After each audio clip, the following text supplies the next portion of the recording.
देखो बच्चों, हम जब कोई चीज़ सीखते हैं या सीखना शुरू करते हैं तो हमें पहला पता होना चाहिए कि हमको सीखना क्या है, उसके बारे में जानें, उसकी परिभाषाएं जानें कि हम सीख क्या रहे हैं। तो ये छोटी छोटी बातें, फिर हम उसका नाम देखें, नाम से सीखें। एक कहावत है कि नाम में कुछ नहीं होता, और मेरा मानना है नाम में बहुत कुछ होता है। नाम से हम बहुत कुछ सीख सकते हैं नाम को देखकर। अभी आपको हम दिखाएंगे कि नाम से कैसे सीखा जा सकता है। ठीक है, पहली बात। दूसरी बात, आप थोड़ा गहराई सोचा करो। ये नहीं कि लिखा देखा कोई टीचर बता गया, सभी बताते हैं, जैसे हम बताएंगे दूसरा बताएगा, तीसरा बताएगा, किताबें सब एक ही समान होती, ये नहीं कि वही बस। आप अपने मन से सोचो कि हम बेहतर कैसे याद कर सकते हैं, कैसे समझ सकते हैं। अपनी सोच सबसे पहले होनी चाहिए कि हम किसी चीज़ को कैसे सोचें कि वो हमें ज़्यादा बेहतर समझ में आए। खूब गहराई से सोचो, 20 बार नहीं देखना होता, एक बार समझो, एक बार देख लो, काम हो जाता है। हमको सीखना है पुष्प। पुष्प क्या है, परिभाषा क्या होगी इसकी? देखो ये पुष्प है, बना है, ठीक है। इसके भाग होते हैं, भागों में क्या होता है वो भागों समझिए। इसकी परिभाषा क्या होगी, इसका काम क्या होता है? देखो परिभाषा देख लीजिए आप, यह क्या है, यह एक जनन संरचना है। इसका काम क्या होता है? या बीज के निर्माण की, या बीज को बनाए रखने बनाती है, फल निर्माण करती है। अब बीज का संग्रह भाई इसी से होगा, फल बनेगा तो बीज बनाएंगे आप, और बीज अगला वही बीज अगली पीढ़ी के लिए काम करेगा। ये इसकी छोटी छोटी परिभाषाएं लिखी हैं। पुरुष शुक्राणु और मादा बीजाणु के संघ के लिए मध्यस्थता करे। बीज की योजना कड़ी होती है पुरुष शुक्राणु और मादा बीजाणु के मध्य। देखो बच्चों,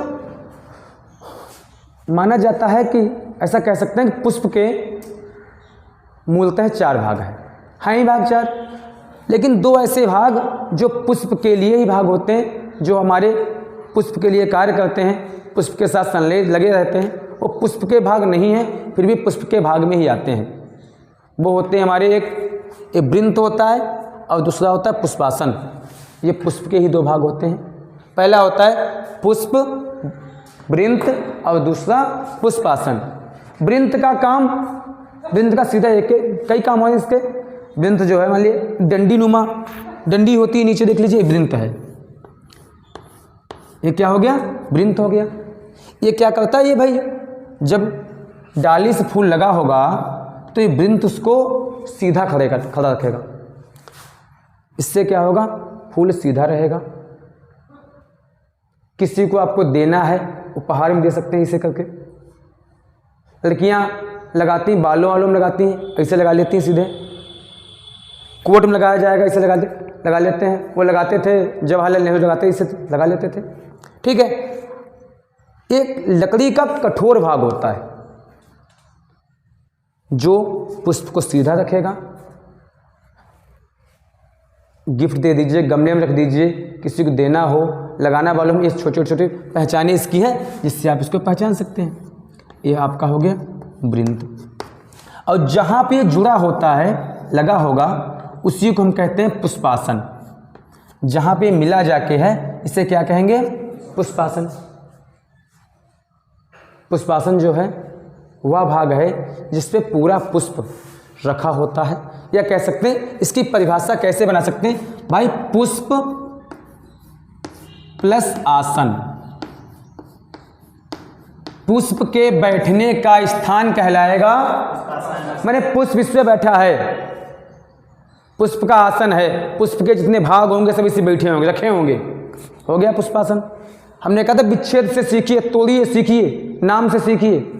नाम से क्या सीख सकते हो भाई? पुष्प प्लस आसन। पुष्प के सभी भाग जहाँ पर होते हैं, रखे होते हैं, बैठे होते हैं, उसे क्या कहेंगे आप? पुष्पासन कहेंगे।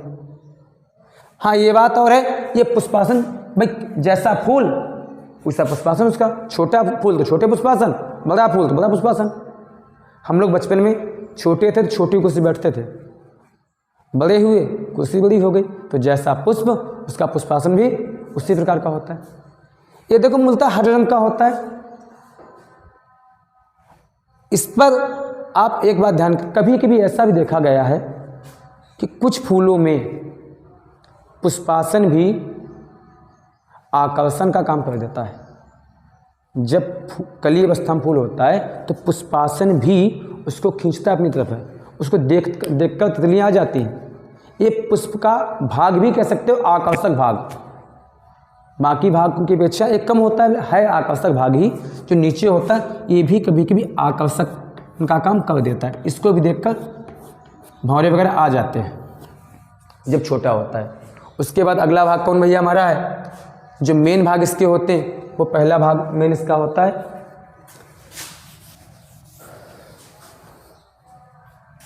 बाह्य दलपुंज।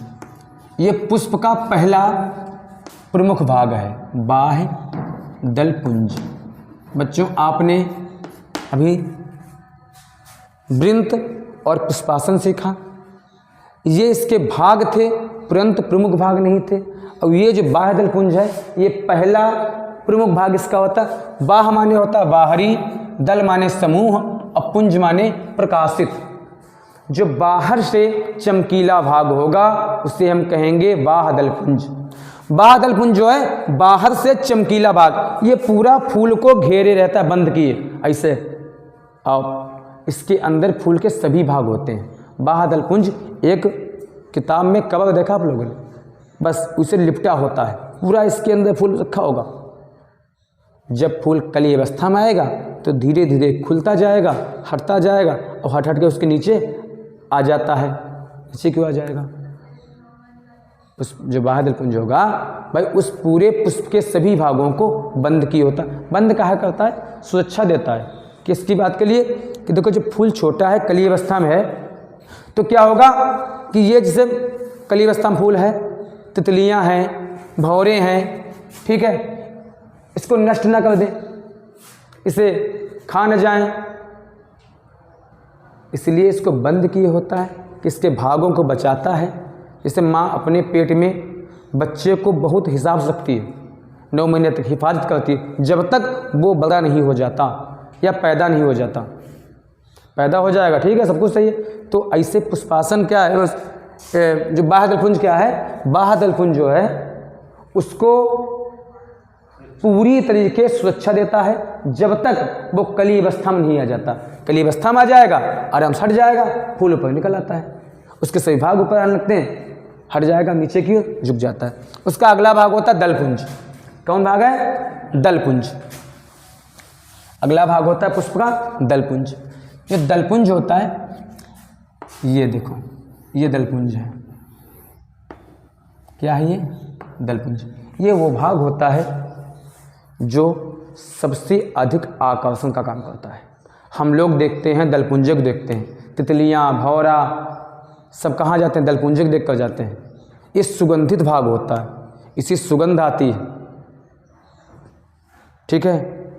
भगवान पे चढ़ाते हैं तो यही झंडा में देखो बंधा होता है, दलपुंजे बंधा होता है, तोड़ के कलियाँ निकाल ली जाती है, उसकी बांध दिया जाता है, ठीक है। आप लोगों ने और भी देखा होगा कि जहाँ पर इसके लड़कियाँ कभी कभी खाती भी तो दलपुंजे खाती, खूब सुंदर लड़कियाँ अच्छी वाली, ठीक, नाखूनों पर लगा लेंगे दलपुंज को। ये सब इसी एग्जाम्पल है दलपुंज के। ये क्या होता है, फूल को खूब अच्छा लगता है, सजावट के आधार पर अच्छा लगता है देखने में, चमकता भाग है दलपुंज, सुगंध विशेष होगी इसमें, यही सब इसकी विशेषताएं होती हैं। देखिए बच्चों एक बात और दिख रही, देखिए यहाँ पे होता क्या है कि दलपुंज को देखिए आप 2 प्रकार के पुष्प होते हैं, एक होते हैं दिन में खिलने वाले और एक रात में खिलने वाले। जो देखो दिन में खिलने वाले कैसे होंगे, जो फूल दिन में खिलेंगे उनमें क्या होगा, सुगंध बहुत खास नहीं होती, सुगंध होगी बहुत खास नहीं, और क्या होगा वो रंग बिरंगे बहुत होंगे, रंगीन होंगे। तो क्या होंगे, रंगीन होंगे। ये सबसे अच्छी पहचान क्या होगी, रंगीन होंगे और प्लस सुगंध होगी, खास नहीं। देख लीजिए गुलाब है, गुलहड़ है, याद ये दिन में खिलते हैं। और रात में खिलने वाले विशेष सुगंध, खास चीज़ क्या होती है, विशेष सुगंध। सुगंध ही जो है इसकी विशेष क्या होगी, सुगंध। सुगंध ही उस जो है सभी चीज़ों को आकर्षित करेगी। हमको तुमको सूंघने के लिए फूल रात में निकले तो हम भी तुम सुगंधित जाएंगे उसके पास, भौरे, तितलियाँ ये समय सुगंध से आएंगी। रंग का कोई मतलब ही नहीं यहाँ पे भाई, रंग से कोई मतलब ही नहीं है। रंग हो या न हो कोई फर्क नहीं, रंग से कोई मतलब नहीं। क्योंकि रात में कहाँ दिखाई देगा फूल, वो सुगंधित पहुँचाएगी उसको। कौन कौन से हो देखो, एक चमेली हो गया, हर श्रृंगार का हो गया। ये फूल जो है रात जब आप खिलेंगे तो बहुत दूर तक महकेंगे। एक कहावत है सैर चमेली के लिए कि चंपा के 10 फूल और चमेली की एक कली। चंपा के 10 फूल, चमेली की एक कली, मूर्ख की सारी रात, चतुर की एक घड़ी बराबर होती है। ठीक है, इसका अगला भाग होता है, सब भाग हो गए यहाँ पे।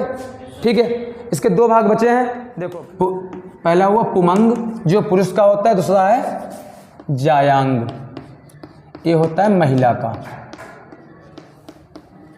इसके 2 भाग हैं, एक पुमंग है, एक जायांग है। देखो ये पुमंग है, ठीक है, ये क्या है, नर भाग होता है। इससे अपने से कंपेयर करिए, अपने सोचिए, देखिए बस सेम। देखो ये क्या है, ये डंडी होती, इसके क्या पुमंग के 3 भाग होते हैं, पुंकेसर होता है, परागकोश होता है और परागकण होते हैं। देखो ये डंडी देखो आप, ये लंबी डंडी बिल्कुल, ये एक नलिका है। इस नलिका को हम क्या कहेंगे, इस नलिका को कहते हैं पुंकेश्वर। ये पतली नलिका जो है इसे क्या कहेंगे हम, पुंकेश्वर। अब इसके आगे डिबिया लगी है, देखो ये डिबिया लगी है, ये क्या है, परागकोश हैं, कोश टाइप के हैं। जिनीम भैया इनमें क्या है भैया, ये देखो ये बूंद टाइप के नहीं, गोल गोल होते हैं, दाना टाइप के होते हैं। इसे ये क्या है, परागकण होते हैं। सेम वही व्यवस्था है जो हम लोगों में होती है, एक नलिका है, ठीक है। ये 2 कोश हैं, एक कोश होते हैं, परागकोश होते हैं, और इसी के अंदर जो है दाने टाइप के ऐसे से भरे होते हैं, ये परागकण होते हैं। पुमंग के कितने भाग हैं, 3 भाग हैं, एक पुंकेश्वर, एक नलिका, दूसरा परागकोश, ये परागकोश हो गया, और तीसरा क्या है, इसके अंदर जो दाने टाइप के बीज होते हैं, बीज हैं, क्या है, ये परागकण है। ठीक है, बाद में क्या यही परागकण भाई किसी न किसी माध्यम बताएंगे आपको आगे कैसे कैसे पहुँचते हैं, यहाँ आ जाएंगे। ठीक है, इनका परागण निषेचन हो जाएगा, वो आपको बताएंगे आप बाद में। ठीक है, पहले आप इतना ही देखो कि 3 चीज़ें हैं, इसके 3 भाग हो गए, पहला नलिका पुंकेश्वर, दूसरा ये परागकोश और तीसरा, अब देखिए मादा कृष्णांग, इसे जायांग कहते हैं। क्या कहते हैं, जायांग। इसके भी 3 भाग होते हैं, पहला होता है अंडाशय, दूसरा है वर्तिका और तीसरा वर्तिकाग्र। देखो अंडाशय वो भाग है जहाँ पे अंडा या बच्चे का निर्माण होना है, ये नीचे का भाग, ये एकदम नीचे देखो, ये भाग जो है इसे अंडाशय कहते हैं। अंडाशय में क्या होता है, जो बीज बनेगा, फल बनेगा, इसका निर्माण यहाँ पर होगा, अंडाशय हो गया। ये देखो नलिका टाइप का, देखो ये नलिका एक रास्ता है जो बीज को लाने का सिर्फ मार्ग है, इससे हम क्या कहेंगे बच्चों, वर्तिका। क्या कहेंगे, अगला है वर्तिकाग्र। वर्तिका का अगला भाग, तो ये वर्ति प्लस काग्र अगला भाग, वर्तिका का अगला भाग क्या कहलाएगा, ये वर्तिकाग्र कहलाएगा। भाई अंडाशय हो गया, नीचे का भाग जहाँ अंडा बनना है अंडाशय हो गया, उसकी नलिका जो ऊपर जाती है ये क्या कहलाएगी, वर्तिका कहलाएगी। ऊपर का वर्तिकाग्र अगला भाग, वर्तिका अगला भाग क्या कहलाएगा, वर्तिकाग्र। यहीं पे जो है कण आ जाएंगे, और जहाँ पे इसका वो निषेचन परागण वगैरह सब होता है आ जाएगा। तो आपको ये नहीं सीखना, आपको बस क्या सीखना है, ये 3 भाग पहले सीखने, ये कौन सा भाग हो गया भाई, अंडाशय हो गया, और ये भाग जो है वर्तिका हो गया, और ऊपर का भाग क्या हो गया, वर्तिका। ये चिपचिपा होता, थोड़ा चिपचिपा टाइप का किसी में जो है बीज आए कण आएंगे चिपक जाएंगे, ये चिपचिपा टाइप का होता है। कल के लिए परागण है, निषेचन है, निषेचन व फलों के प्रकार,